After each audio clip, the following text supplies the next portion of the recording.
E aí galerinha, bom dia, tudo bem com vocês? Muito feliz em estar aqui, mesmo que à distância, mas estar aqui junto com vocês, tentando superar esse problema que a gente está tendo no nosso país hoje aí, né? É importante a gente lembrar que é uma quarentena, não é férias, não é para sair, não é para viajar, é para a gente ficar mais quietinho em casa, tentar evitar ter contato com outras pessoas. A gente não sabe quem está com o vírus, é muito perigoso, né? Vamos tentar ficar em casa. E às vezes tem pessoas que não pensam nele próprio, às vezes pensam, poxa, eu sou forte, eu sou jovem, mas você tem um avôzinho que é mais velho, uma tia que é mais velha, e essa doença aí pode chegar nessa pessoa através de você. Então, para evitar esse tipo de problema, vamos tentar não sair de casa, vamos tentar ficar o mais quietinho possível, né? É a hora da gente botar em dias aquelas séries que estão atrasadas, é hora da gente começar a ver um filmezinho à tarde, da gente fazer alguma brincadeirinha com o irmão, com a irmã, chamar o pai, a mãe para fazer alguma brincadeira em conjunto. É hora da gente começar, principalmente, acho que vamos ver o lado positivo de tudo, né? Tudo tem um lado positivo. E o lado positivo desse coronavírus aí talvez seja justamente a gente poder se aproximar mais das pessoas que são da nossa casa. Vamos pensar desse jeito. Bom, também não podemos ter prejuízo. A gente não sabe quando é que vai terminar essa quarentena, né? Pode ser que ela dure mais tempo do que a gente prevê aí. Então, para a gente não ter prejuízo, o Plural deu para a gente a oportunidade, deu para a gente aí uma chance de estar fazendo aulas online, né? Não só o Plural tem essa ferramenta para a gente levar até vocês, mas o governo deu essa oportunidade de a gente compensar essas aulas com aulas online. Então, para a gente não ficar para trás no nosso conteúdo, não tomar muito prejuízo no tempo que a gente tem para fazer isso, né? E depois acabar não tendo que sacrificar mais do que a gente já está sacrificando de não ir nas aulas, a gente vai ter algumas aulas online, tá ok? Bom, a ferramenta que nós vamos usar no Plural é o Maestro. Esse Maestro, a gente vai ter tanto esses conteúdos que eu vou passar para vocês aqui nessas aulas online, através desses vídeos, quanto nós vamos ter também algumas atividades. Provavelmente as provas, os testes que vierem a ser feitos já serão feitos através do Maestro. O Maestro tem como a gente abrir e fechar os períodos das provas. Então, provavelmente a gente vai chegar e falar, olha, tem uma atividade lá no Maestro para vocês, que ele vai abrir 9 horas da manhã e vai fechar 9h40. Esse horário vocês têm que fazer essa atividade, ela vai ser avaliativa. Então vocês vão fazer o quê? Vão ir lá no Maestro nesse horário e responder as atividades que estiverem lá.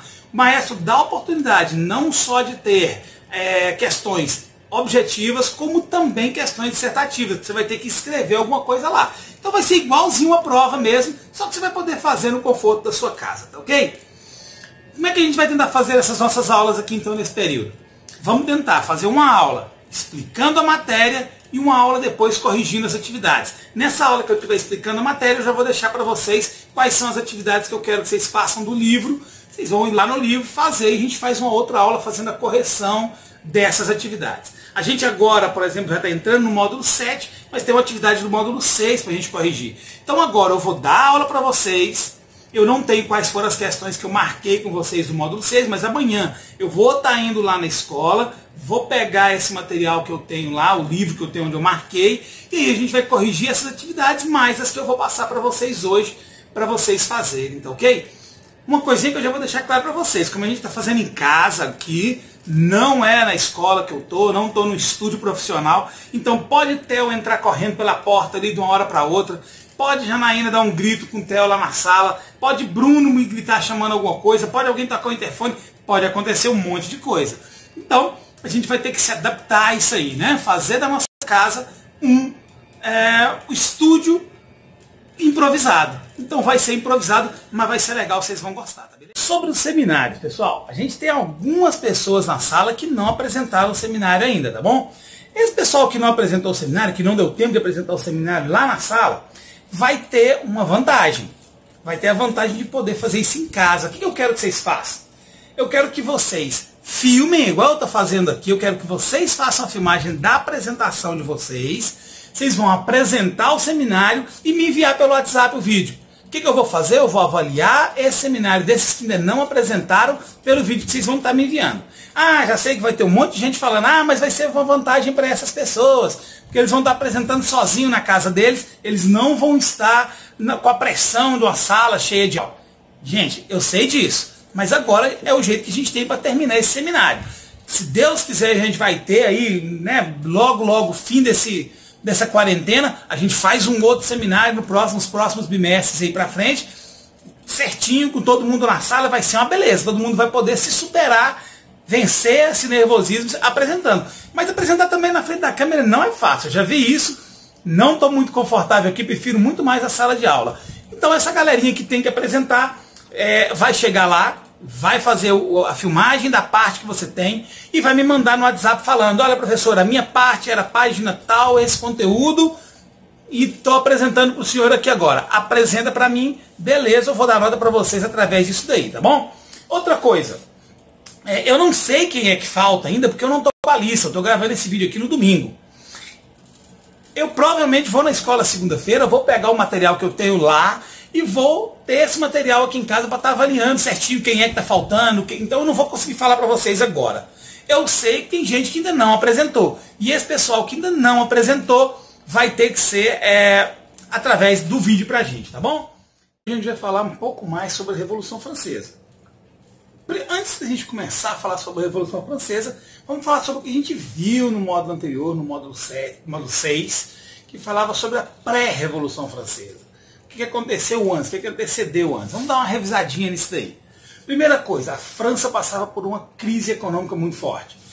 Ela gastou muito dinheiro com as guerras, principalmente com a Guerra dos 100 Anos, que aconteceu contra a Inglaterra, justamente na luta pela formação do Estado francês. Então a França já gastou muito dinheiro com isso. Gastava muito dinheiro com o luxo que mantinha a nobreza. Então a nobreza não se importava em fazer festas e em esbanjar mesmo o luxo, esbanjar o dinheiro que a França tinha. Houve também um endividamento externo muito grande da França. A França chegou a apoiar a guerra, depois de perder a Guerra dos 5 Anos para a Inglaterra lá nos Estados Unidos, a França veio a emprestar dinheiro para os Estados Unidos na luta dos Estados Unidos pela independência contra a Inglaterra, o que causou, além de tudo, além de toda essa crise, causou um desconforto muito grande, uma vez que a gente sabe que a França era um Estado absolutista e defendia a independência dos Estados Unidos, que era totalmente idealizada nos ideais iluministas. Então era meio que contradizendo, né? Teve, além disso tudo, uma crise agrícola muito grande, a produção ficou muito pequena, não conseguiu produzir tanto quanto queria a França. Isso provocou uma escassez muito grande de alimento. Todos esses fatores provocou uma escassez muito grande de alimento, o que provocou uma grande fome na França. Então a França passava fome. Nesse período, quem era o rei francês era o rei Luís XVI. E até teve uma frase muito famosa da rainha Maria Antonieta, né, que quando ela foi questionada sobre essa questão da fome, de não se ter, do francês não ter o pão para comer, ela soltou uma frase muito famosa, né? Se eles não têm pão, que comam brioches. Como se fosse possível para os franceses ter os brioches. Nesse período, então, houve uma grande divisão social na França.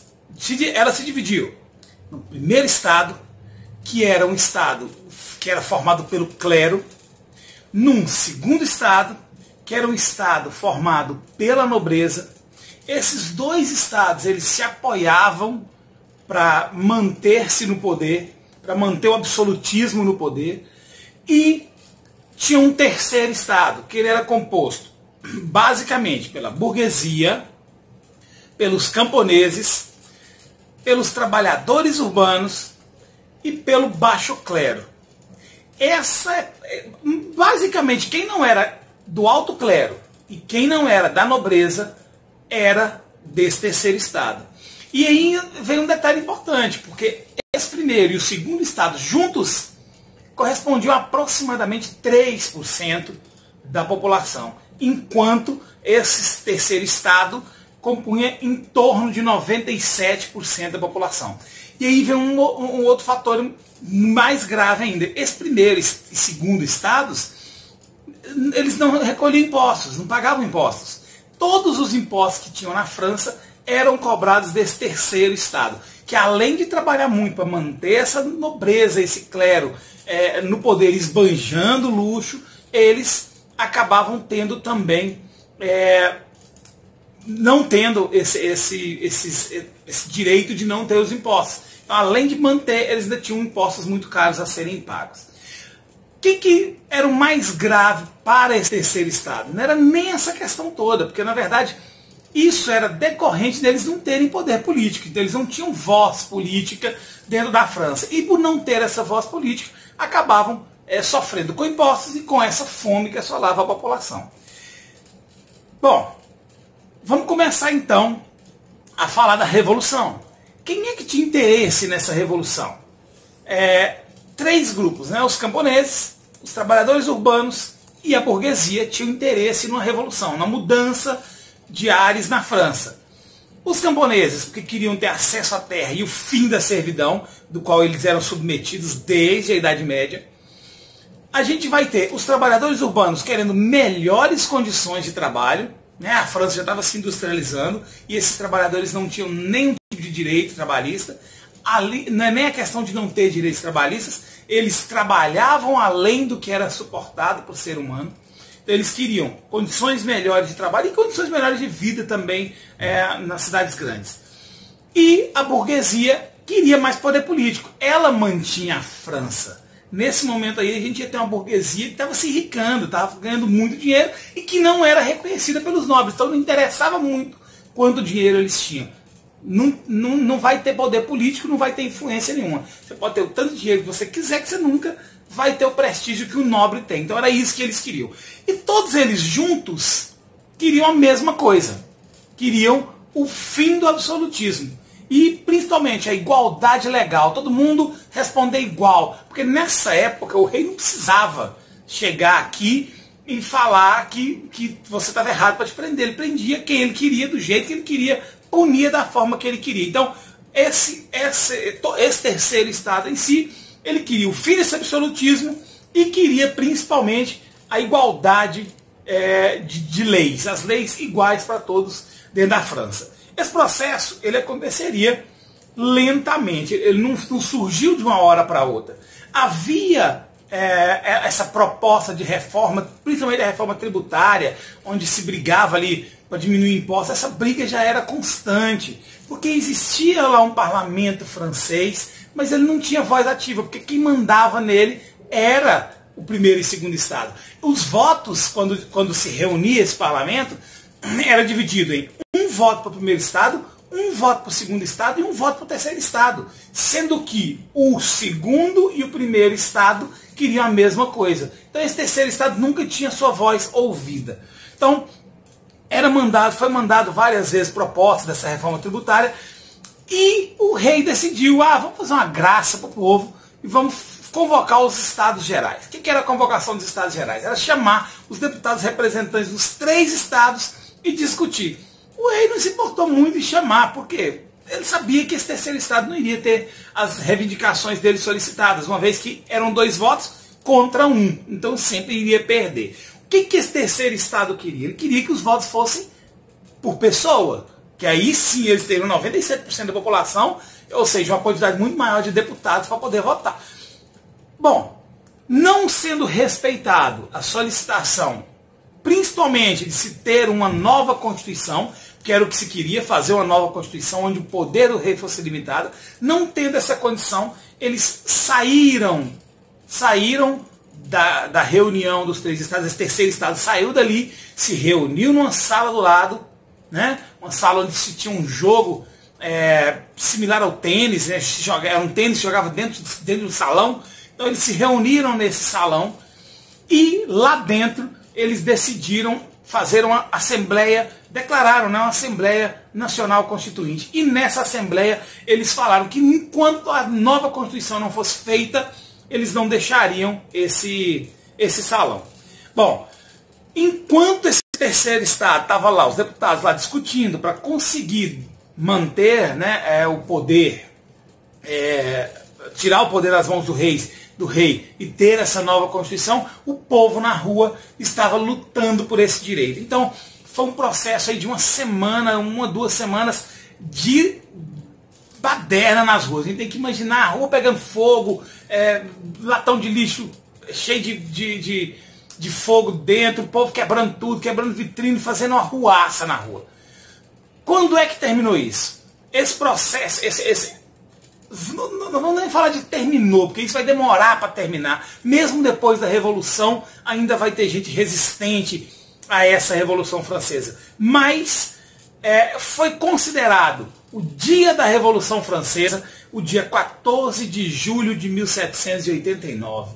Coincidentemente, 100 anos antes da nossa proclamação da República, que a França declarava ali o dia exato, dia 14 de julho de 1789, o dia da Revolução Francesa, e ficou marcado isso pela tomada da Bastilha. Bastilha na época era uma prisão onde o rei mandava prender as pessoas que lutavam contra o absolutismo. Essa prisão já estava abandonada, já não se usava ela mais, mas era o símbolo do absolutismo francês. Naquele momento, quando foi tomada essa Bastilha, quando essa Bastilha foi tomada pelas pessoas do terceiro estado, ali foi considerado, a partir de agora, não há mais absolutismo na França. Bom, desse período em diante, começou a acontecer o que ficou conhecido como Grande Medo. O que era o Grande Medo? Era uma perseguição de forma violenta aos nobres que eram aliados ao rei nesse absolutismo. Então começou a ser perseguido, esses nobres começaram a ser perseguidos. Tão perseguidos que nós vamos ver que o rei Luís, vai tentar fugir. Mas isso aí já vai ser um pouco mais na frente, quando a gente for falar sobre a Revolução Francesa propriamente dita. Vamos pensar agora o seguinte: esse terceiro estado agora passaria a estar no poder.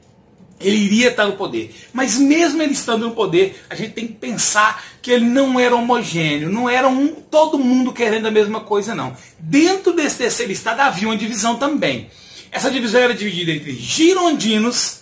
Esses girondinos eram considerados a alta burguesia, eram aqueles grandes comerciantes, dono de grandes negócios, banqueiros, em grandes indústrias. Esses caras eram os girondinos. Eles tinham um interesse, nós vamos ver daqui a pouquinho qual que é esse interesse.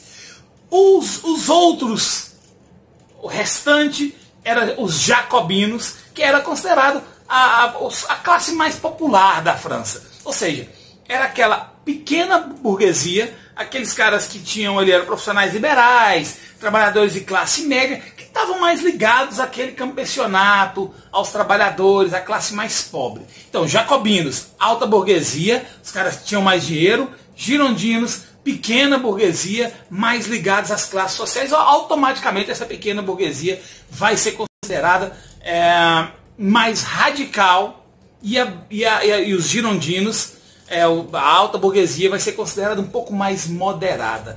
Vamos estudar um pouquinho mais sobre esses dois casos aí, beleza? Vamos lá. Então, vamos começar a falar agora um pouquinho sobre a Revolução Francesa em si. Primeira coisa que a gente vai falar é que ela foi dividida em 3 fases. Nós vamos ver uma por uma delas, tá ok? Vamos começar então da primeira fase, que ela aconteceu ali entre 1789 e 1791, que era a fase da Assembleia. Lembra que eu falei com vocês aí que a Assembleia, eles se reuniram na sala e ali formou-se a Assembleia Constituinte. Essa Assembleia Constituinte, ela era baseada, ela começou a se basear muito na Declaração dos Direitos do Homem e do Cidadão, que era um documento que foi feito pelos aqueles iluministas que a gente falou sobre eles nos módulos anteriores aí. Quem é que lideraria essa primeira fase aí da Assembleia? Era o terceiro estado em si. Todo esse terceiro estado aí iria estar liderando essa primeira fase, a fase da Assembleia. A Assembleia era formada por todos eles. O que foi realizado nesse período da Assembleia? Primeira coisa, fim dos privilégios feudais. Acabou o feudalismo, acabou ali a servidão, não tinha mais servidão na França. Foi feita uma constituição civil do clero, ali separava a igreja do Estado, não tinha mais isso aí, obviamente não era toda a igreja que concordava muito com isso. A gente tinha aí uns 49% da igreja chamado de clero refratário. Esse clero refratário queria dizer que eles negavam a lealdade a essa Constituição, e tinha lá 51% que aceitava essa mudança aí do Estado. A partir de agora, então, o clero não é mais ligado ao Estado, todo mundo concordava. Tinha uma galera que não, clero refratário, eles iam discutir muito isso aí. Por que esse pessoal discutia muito isso aí? Esses 49% aí era clero refratário? Porque foi confiscado muitos bens da igreja. Uma das coisas que se lutava nessa Revolução Francesa era por uma reforma agrária, por uma divisão igual de terra. E a igreja era dona de muita terra. Então, a igreja não foi muito, não concordou muito, uma parte da igreja não concordou muito, principalmente essa classe mais alta da igreja, discordava dessa revolução, porque iria se tomar um pouco, ia se confiscar um pouco dos bens que a igreja tinha. A base dessa revolução, como eu disse, era a Declaração dos Direitos do Homem e do Cidadão, e em 1791 foi feita uma Constituição onde muitas coisas que se tinha, né, nessa Constituição vieram da Declaração dos Direitos do Homem e do Cidadão. Inclusive uma frase que ficou marcada nesse período, que foi tirada justamente da Declaração dos Direitos do Homem e do Cidadão, era uma frase que dizia o seguinte: o povo que não tem uma Constituição não é um povo livre. Então queria que tivesse a Constituição, não era algo aleatório, se queria uma Constituição, e essa Constituição veio em 1791. A partir dali a monarquia não acabou. A monarquia não acabou. O rei Luís ainda estava lá no poder, né? Rei Luís XVI no poder ainda, e aí a França estaria sendo ali, nesse período, uma monarquia constitucional. O rei continuava no poder, mas sem o absolutismo. Então era uma monarquia baseada na Constituição. Ali agora tinha lei. A lei era igual para todo mundo, né? Não tinha um mais que o outro. A lei era feita pela Assembleia, as leis eram feitas pela Assembleia e o rei seguia. Então a monarquia constitucional. Bom, essa Assembleia era eleita pelo povo. Nesse período a gente tinha o voto censitário. O que era o voto censitário? Baseado na renda do cidadão. Não era todo mundo que podia votar, era só quem tinha mais dinheiro. Mas, a princípio, beleza, o rei fingiu concordar com isso. No meio disso aí, a gente vai ver que vai ter outros estados vizinhos da França, que eram monarquias absolutistas, como era o caso de Portugal, como era o caso da Espanha, como era o caso da Inglaterra. Esses períodos, aliás, até nesse período da Revolução Francesa, a Inglaterra também passava por revoluções lá, mas tinham, a Áustria era uma monarquia absolutista muito forte também, e esse pessoal aí não era muito a favor dessa Revolução Francesa não, até porque a gente vai ver que essa Revolução Francesa, ela ameaçava um pouco isso. Quem era a monarquia absolutista ficava meio com medo. Peraí, aí quer dizer então que daqui a pouco essa Revolução Francesa chega no ouvido do povo aqui da Áustria, por exemplo, e esse povo da Áustria vai começar a se rebelar contra nós? Então, eles não concordavam muito com isso e apoiavam muito a volta do rei Luís ao poder. O rei Luís não iria ter esse poder absolutista novamente, isso aí acabou, tá? O rei Luís tentou fugir. Nesse período, né, em junho de 1791, o rei Luís tentou fugir para a Áustria, onde ele iria se reforçar na Áustria e voltar para tomar o poder na França. Ele foi preso nessa tentativa de fuga, foi acusado de traição e foi preso. Tá? Então, o rei preso. Olha as características dessa primeira fase aí da Assembleia. Rei preso, voto censitário, nós vamos ter o voto, só quem tinha dinheiro poderia votar. A propriedade privada foi instituída, né? Não era tudo mais do rei, ali cada um teria seu pedaço de terra. Igualdade perante a lei, todo mundo era igual. Liberdades individuais, todo mundo tinha liberdade de discordar ou concordar com alguma coisa, coisa que no período absolutista não acontecia. E uma característica importante, hein? As mulheres não teriam direito à vida política. Mulher não era considerada cidadão. Tanto que nós vamos ver que mais à frente um pouquinho, as mulheres vão tentar implementar na França a Declaração dos Direitos da Mulher e da Cidadã. Tá? Até então elas não teriam direito a voto, então elas não teriam como concordar ou discordar de nada. Quais foram as consequências dessa primeira fase da Assembleia? Primeiro, uma contra-revolução externa, onde essa Europa absolutista iria começar a se rebelar contra a França, tá? Não queriam a França como esse exemplo revolucionário. Então Áustria, Prússia e Rússia iriam se juntar e tentar invadir a França e iriam começar a conseguir. Não foi fácil. A França, no período, logo que iniciou esse período dessa contra-revolução, desses estados absolutistas tentando, né, voltar o rei Luís para o poder a todo custo, a gente vai ver que a França vai ter um pouco de dificuldade, vai perder batalhas consecutivas, vai acabar sendo invadida, e aí onde é que vai entrar, onde é que a França vai conseguir virar esse jogo? Ela vai virar esse jogo justamente com os jacobinos, porque os jacobinos, que era aquele cidadão simples, aquele trabalhador, aquele cara que trabalhava, que era camponês, esse cara ia começar a pegar nas armas para combater essa contra-revolução externa, e aí vai ser esse pessoal que vai conseguir expulsar, vai conseguir tirar da França essa revolução, essa contra-revolução. Esses caras de outros países que vinham entrar na França aí iam ser expulsos por esses jacobinos, que era uma grande maioria aí, né? A gente já sabe que a parte mais pobre era a maioria na França. Esses caras iam acabar expulsando esse pessoal da França. Ali a monarquia constitucional seria suspensa. Quando se tomou conhecimento que o rei Luís pretendia ali tomar o poder novamente, a monarquia constitucional foi suspensa, e aí começou a entrar na França, começou a se discutir muito na França uma república, um processo republicano, começou a ganhar força na França. Vamos ver um pouquinho mais sobre o que aconteceu agora na segunda fase. Vamos lá.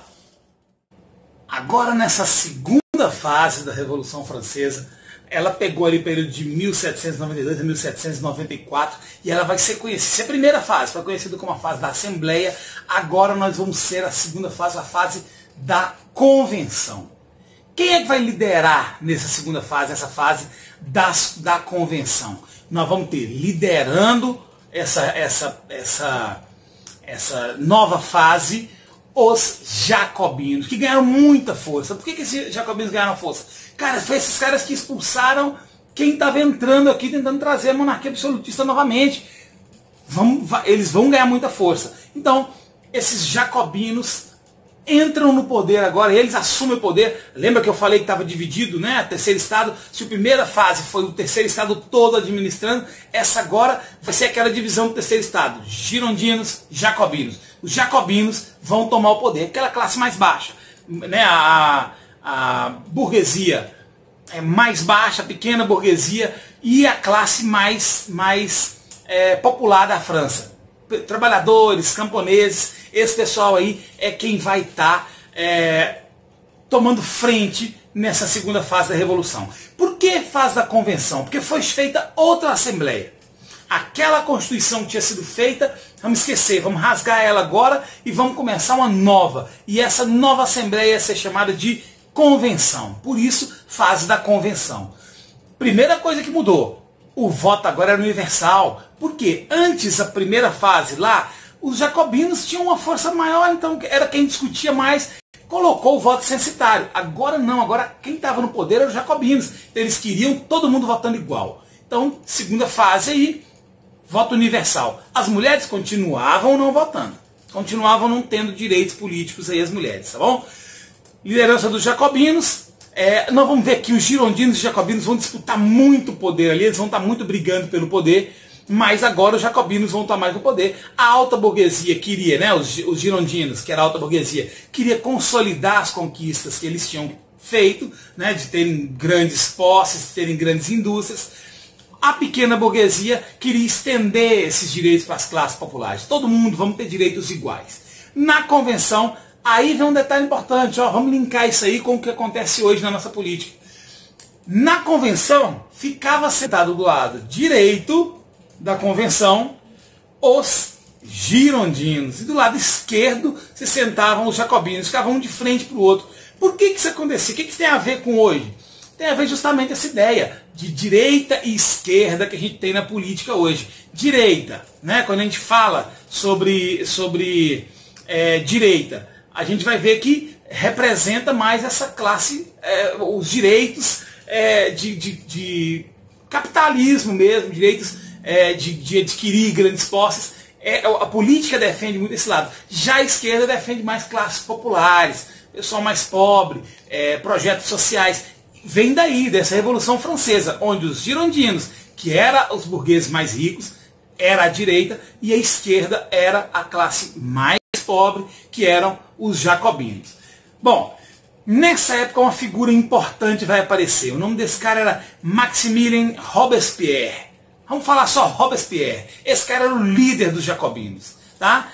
E eles tinham um apoio muito forte, esses jacobinos tinham um apoio muito forte dos sans-culottes. Quem eram os sans-culottes? Os sans-culottes era um nome que era dado para aquela classe trabalhadora, aquele cara que trabalhava muito. Principalmente aqueles que não tinham leis que defendiam eles. Então, eram os caras que foram fundamentais na luta contra a invasão estrangeira na França. Então, esses sans-culottes aí, vão estar do lado de Robespierre e vão dar justamente, através disso aí, vai ter uma escolha pelos jacobinos manterem esse poder inicialmente. Esse Robespierre, uma coisa interessante, esse cara ele sempre lutou contra a pena de morte. Mas nesse momento em que os jacobinos estavam no poder, eles achavam que para se conseguir que a revolução sobrevivesse de forma muito concreta, era preciso que o rei fosse executado. E foi o que aconteceu. Nós vamos ver que esse rei vai ser executado, o rei Luís vai ser executado na guilhotina pelos jacobinos, tá? Quais foram as principais realizações que esses jacobinos fizeram nessa segunda fase da convenção? Primeiro, reforma agrária, era o que eles queriam muito, ter terra, né? A terra que era toda da igreja, dividir ela para quem não tinha terra. Uma reforma educacional, porque até então, nesse momento, quem estudava eram só nobres e alguns burgueses que tinham condição de adquirir livros, eles nem muitos livros eram possível se ter. Então, exigiu também essa reforma educacional e foi feita a lei do máximo. O que era a lei do máximo? A lei do máximo era o tabelamento de preço dos produtos básicos, ou seja, ia ter um tabelamento mais baixo, porque o cara passava fome. A França, lembra? A França pré-revolucionária estava com fome, não tinha comida. Não mudou agora ainda, eles ainda estão com fome. Então, vamos baixar os preços e tabelar. Aqui, a partir de agora, todo mundo vai ter que comer igual, né? Vai ter condição de adquirir alimentos de forma igual. Em 1793 foi feita uma segunda Constituição, né? Aquela lá, lembra que eu falei com vocês que a primeira Constituição ela tinha sido deixada de lado em 1791, esquece a Constituição, ela tinha sido uma Constituição que ainda mantinha a monarquia absolutista, a monarquia constitucional, não vai ter mais essa monarquia constitucional, a partir de agora vai ser uma república. 1793 a França vira uma república, ali começa o sufrágio universal. O que é o sufrágio universal? Voto. Né? Quando a gente fala sufrágio, quer dizer voto liberado, todo mundo vota igual. Né? Não tem mais esse negócio, só quem tem dinheiro vota, não. Fim da escravidão nas colônias francesas. A França tinha muita colônia, principalmente na África. Acabou a escravidão nessas colônias. E umas reformas militares. Vamos reformar agora a classe militar. Olha o quanto isso vai ser importante, gente. Vocês não fazem ideia. A questão de se reformar os militares, de se ter reformas militares, ter reformas visando principalmente o soldo, né, o que os soldados iriam ganhar, isso vai fazer uma diferença muito grande no apoio que eles vão receber mais na frente. Bom, vai iniciar agora, nesse período em que os jacobinos estão no poder, o período do terror. Por que terror? Porque vai ter uma grande... Primeiro, vamos começar. Está instável, a França está instável. Existem pessoas que ainda querem a volta da monarquia absolutista para o poder, né, com os descendentes do rei Luís para o poder. Tem gente que não quer, que quer manter. Então isso aí iria virar uma guerra civil na França. Pessoas que querem com o que não querem e luta. Muita guerra civil, muitos levantes, muitas insurreições, muitos massacres na França. A França vai passar por um período difícil. É instaurado na França, então, o Comitê de Salvação Pública, que suspende as liberdades individuais de cada cidadão. A partir dali, ó, calma aí, você não faz mais o que você quer. Olha só, hein, o que a Revolução Francesa lá no início lutou solicitando, os jacobinos agora no poder, principalmente nas mãos de Robespierre, vai acabar com isso aí. não tem mais liberdade individual na França. O rei Luís é executado na guilhotina. Essa guilhotina, inclusive, vai matar um monte de gente, porque aí vai começar o que eles chamavam de lei dos suspeitos. O que aconteceu? O cara é contra-revolucionário, não precisa nem ter prova nenhuma que ele vai ser guilhotinado, ele vai ser condenado à morte. Então, olha aí, hein? Sem liberdade, você não tem direito nem de se defender. Teve uma situação, você foi considerado que você é contra-revolucionário, você vai ser guilhotinado. Aonde vai ser julgado isso aí? No tribunal revolucionário. Vai ter um tribunal para julgar essas causas desses contra-revolucionários. Quais foram as consequências disso? Gente, toda rigidez ela vai ter pessoas contra. Nesse caso, os próprios jacobinos começaram a ficar contra Robespierre. Robespierre, então, os próprios jacobinos começaram a falar, poxa, não tem liberdade de mais nada, se o cara suspeitar que eu sou um contra-revolucionário, eu vou ser morto. Então começaram a discordar. Acabou que Robespierre foi preso, isolado e futuramente condenado à morte. Esse cara ia morrer na própria guilhotina que ele instituiu na França. Ele botou a guilhotina para funcionar e ele mesmo ia ser executado dentro dessa guilhotina. Tá? Bom, aí vem a terceira fase. A terceira fase vem de 1795 a 1799, a próxima ali ao ano de 1800. Esse período foi considerado o período do diretório. Quem é que vai liderar? Agora com esse enfraquecimento dos jacobinos, os girondinos voltam para o poder, né? Voltam a comandar a França. O que vai acontecer então? Os girondinos no poder, primeira coisa, acaba com a Constituição que foi feita lá atrás, em 1793. Agora nós vamos fazer uma nova em 1795. Nova Constituição elaborada, anula tudo que os jacobinos fizeram, não vai ter nada daquilo mais. Voto censitário volta a funcionar, aquele sufrágio universal, todo mundo vota, acabou. Voto censitário, você tem que ter dinheiro para votar, senão você não vota. Fim do tabelamento dos preços, acabou o tabelamento. Vamos voltar a comprar na lei da oferta e da procura. Retorna a escravidão nas colônias francesas. Então tudo que tinham lutado contra, os jacobinos lutaram para colocar durante o período da convenção, na segunda fase. Nessa terceira fase, os girondinos tomando poder, eles acabam com tudo isso. Consequência disso aí, uma nova explosão social. A gente vai ver essa nova explosão social nas próximas aulas agora, né? Próximo modo aqui a gente encerra o livro 1, a gente já vai começar no livro 2 agora de história. Provavelmente provas, agora nós vamos trabalhar com provas, com testes para vocês. Prepara aí, né? Vamos dar uma olhadinha nesses modos. A gente vai fazer algumas revisões aí se for necessárias. E aí, vamos anotar aí, ó. Atividades. Página 238, questão 2 e questão 4. Página 239, questão 3 e questão 4. E o desenvolvendo habilidades, todas as questões. Dúvidas que vocês tiverem, pessoal, manda no WhatsApp, me pergunta. Pode mandar a pergunta lá, de preferência manda com áudio que é mais fácil. Às vezes eu não tenho condição de ler na hora ali rapidinho. Manda em áudio, eu respondo na hora para vocês, assim que puder. Já respondo para vocês, tirando as dúvidas que vocês têm, tá ok? Valeu, pessoal. Obrigadão pela atenção de vocês. Beijão. Até a próxima aula. Valeu, hein?